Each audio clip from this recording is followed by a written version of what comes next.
Shine on Me 收官后 ，Long Mai 的故事才刚刚开始。宋威龙赵今麦，现实里的骄阳似我来了。Shine on Me 终于落下帷幕。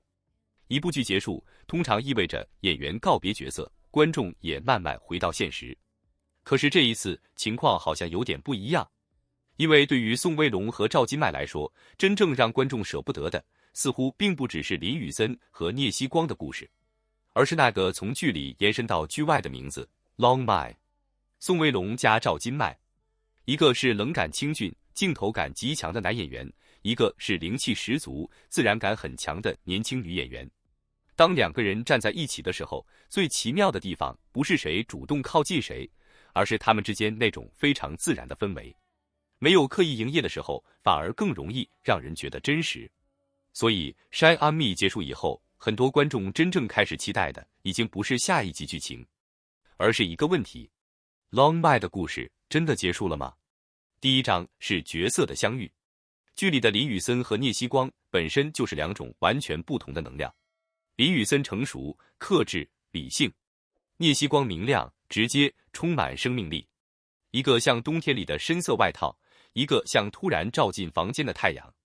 这种反差本来就是偶像剧最经典的组合，但真正让观众上头的是宋威龙和赵今麦没有把这种反差演得特别用力。宋威龙的林宇森很多时候并不需要说太多，一个眼神，一个停顿，一个突然揉下来的表情，就足够让观众自己脑补。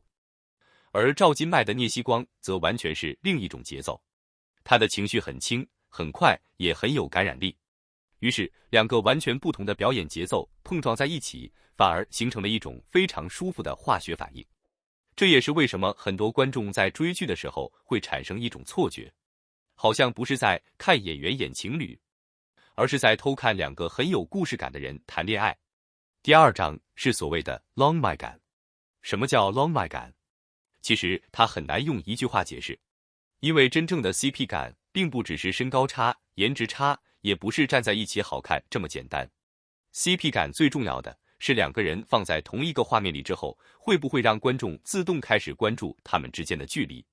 谁在看谁，谁先笑，谁的表情发生变化，甚至只是两个人安静地站在那里，观众都会忍不住寻找一些细节。而宋威龙和赵今麦最特别的地方，就是他们的氛围并不属于那种极度外放的类型，他们更像是安静型的 CP， 不需要时时刻刻制造糖，一个眼神就够了，一个转身就够了，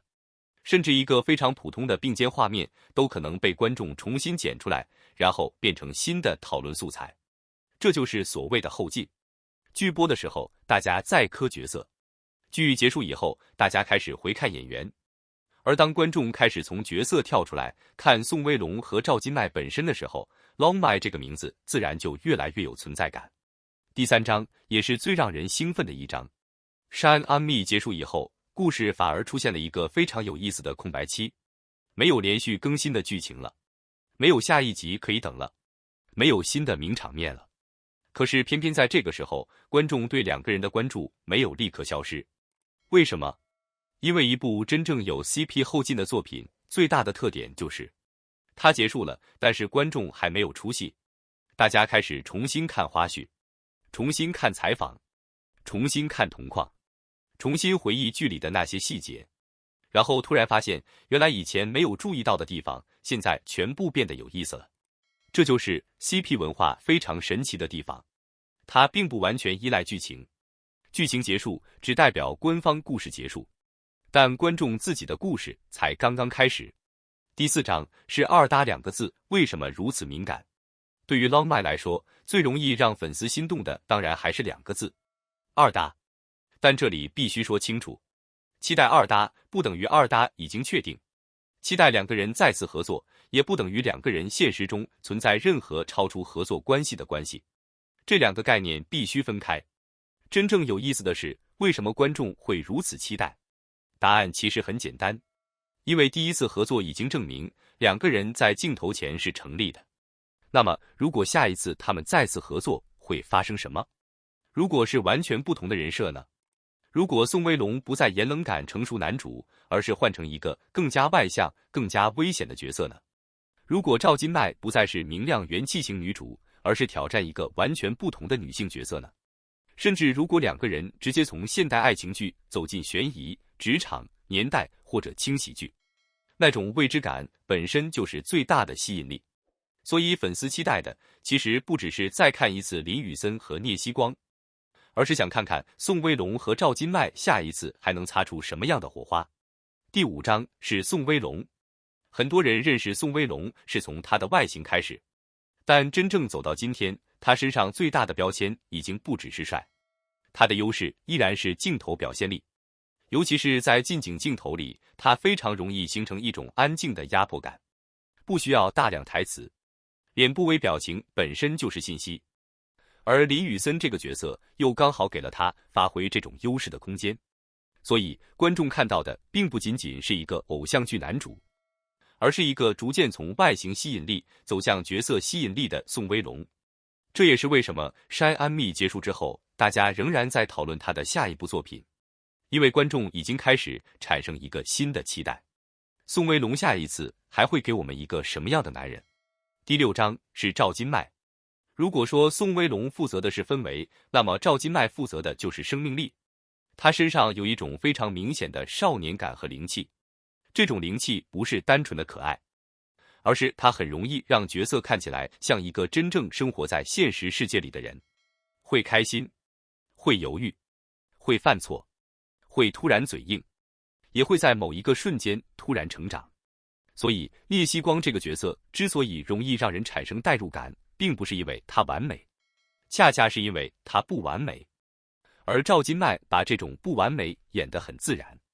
这也让他和宋威龙之间形成了非常明显的互补。一个安静，一个明亮，一个收，一个放，一个像太阳下的阴影，一个像冬天里的阳光，放在一起就形成了 Long Mai 最容易被记住的画面感。可是现在最有趣的问题来了，如果山阿密已经结束，那么 Long Mai 还会继续吗？答案没有人可以提前知道，也没有必要急着给答案，因为对于演员来说，最重要的永远还是下一部作品。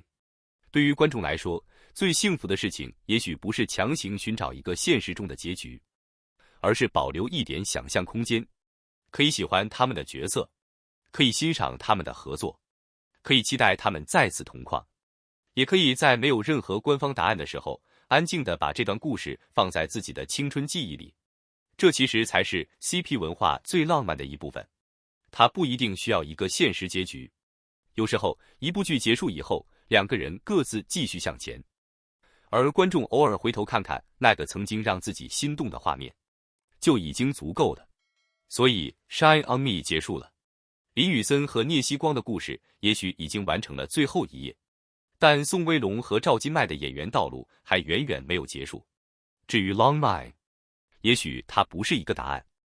而是一种可能，一次合作留下的默契，一群观众共同拥有的记忆，